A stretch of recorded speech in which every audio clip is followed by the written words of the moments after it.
Hi, everyone, and thank you so much for joining us here at KREM 2 News at Noon. I'm Laura Papetti, and we begin this noon hour with some new news. The principal at Mead High School is resigning. This comes following an extensive investigation into hazing allegations involving the school's football team.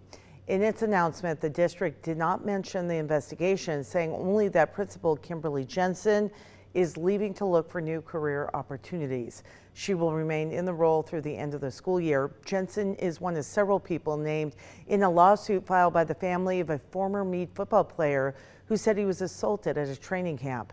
The head football coach was fired as part of the investigation. In the meantime, Mead High School athletic director Troy Hughes will take over as principal coming up in July.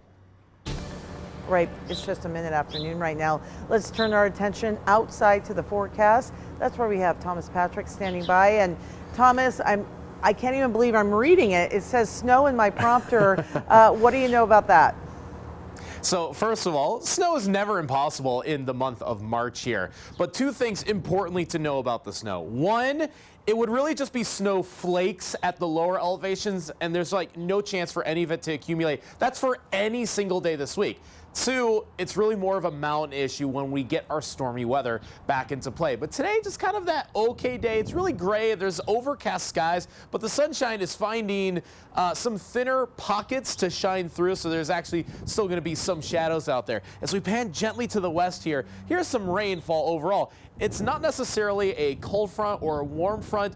Sometimes we like to use the term unsettled to describe and categorize, well, just some generally rainy conditions, but nothing that's anything severe or of high impact on the region. And I will say this, it is mostly a rainy forecast that we're looking at upcoming here. As we take a quick peek at temperatures as of the noon hour, low 40s at the moment. Still feels a little bit cool, and again, that cloud cover probably having something to do with that. Now, here's Future Tracker for tomorrow morning. Lots and lots of rain. Do not be worried about snowfall. Any of that is way up in the mountains, at least for now. So coming up, I'll show you where those snow levels will lie, what times, which days, what time of days we'll be expecting maybe some snow flakes, but a very rainy forecast for the rest of this week when we get that rain later on for tonight. So we'll cover that in great detail coming up.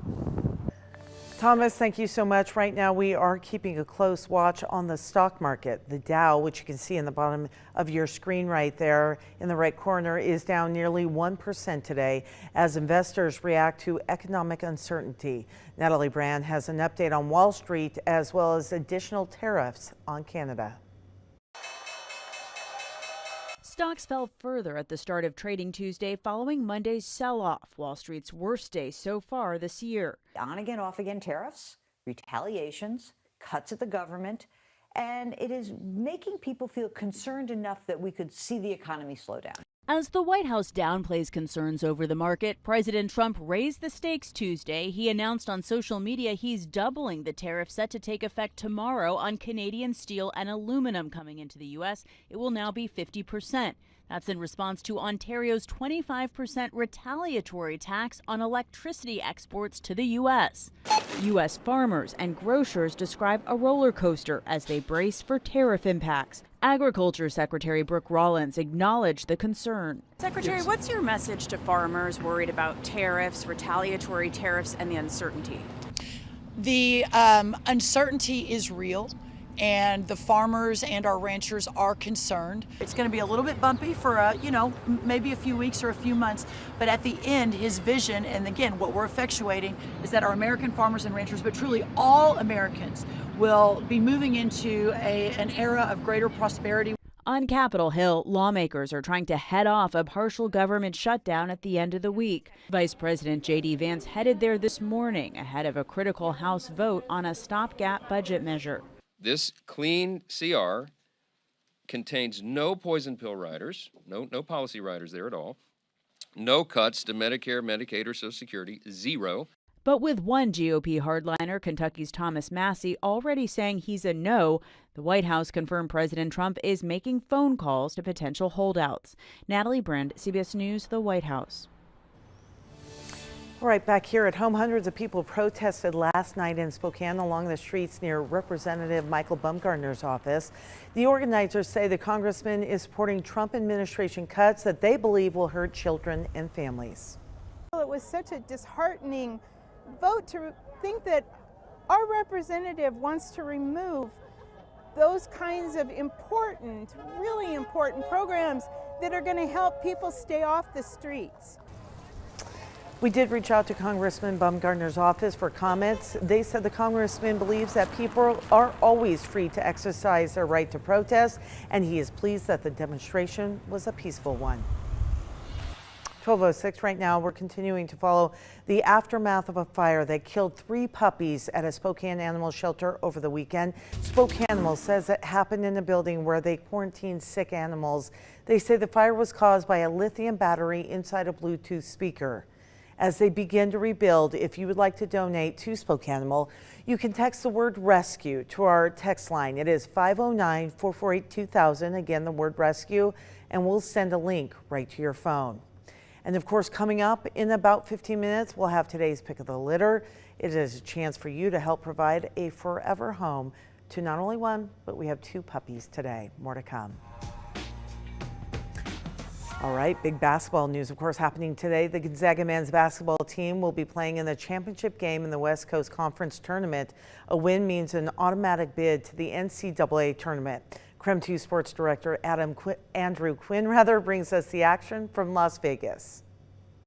Well, the Gonzaga Bulldogs received San Francisco's best shot last night, but for the 33rd consecutive meeting, it was the Zags who came out on top to advance to their 28th straight WCC Tournament Championship game. This year has been harder than ever. I mean, our league's really been enhanced by adding Oregon State and adding Washington State, and then San Francisco stayed great. St. Mary's has stayed great, and so, I mean, to make it 28 straight years is unbelievable.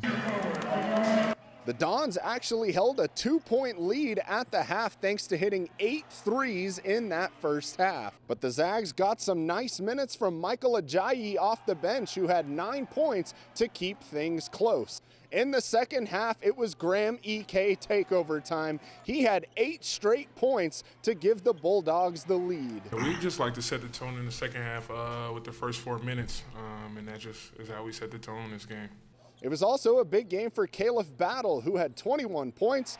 We picked it up defensively in the second half. A lot of players made a lot of big plays, and they stepped up big time, and I couldn't thank my teammates more enough for stepping up and being ready for the challenge. But when the lead got cut to 1 with 7 minutes to go, guess who Gonzaga went to? The big man, EK. It was just within the flow of the offense. We knew they kind of got close. We just had to stay resilient, keep pushing on and just keep staying together as a team, and that's what we did. Graham finished with a 27-point, 10-rebound double-double in the 85-76 victory. Now the Zags look ahead to a 4th straight championship game battle with St. Mary's. It's a battle every time, on all aspects of the game.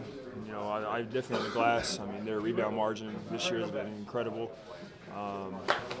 Coming in with our hard hats on, last 2 battles against them, so we got a big chip on our shoulder. It's round 3 of the Zags and Gales. Tip-off tonight is set for 6 p.m., but we'll preview the game for you on KREM 2 News at 4 and 5 and have all of your Gonzaga coverage from down here at the Orleans Arena. We'll see if the Zags can lock up that automatic bid to the NCAA tournament. For now, reporting in Las Vegas, Andrew Quinn, KREM 2 Sports. All right, and you can get daily updates on Gonzaga with Locked On Zags. It's streaming now on KREM 2 Plus. Just download for free and watch on your TV.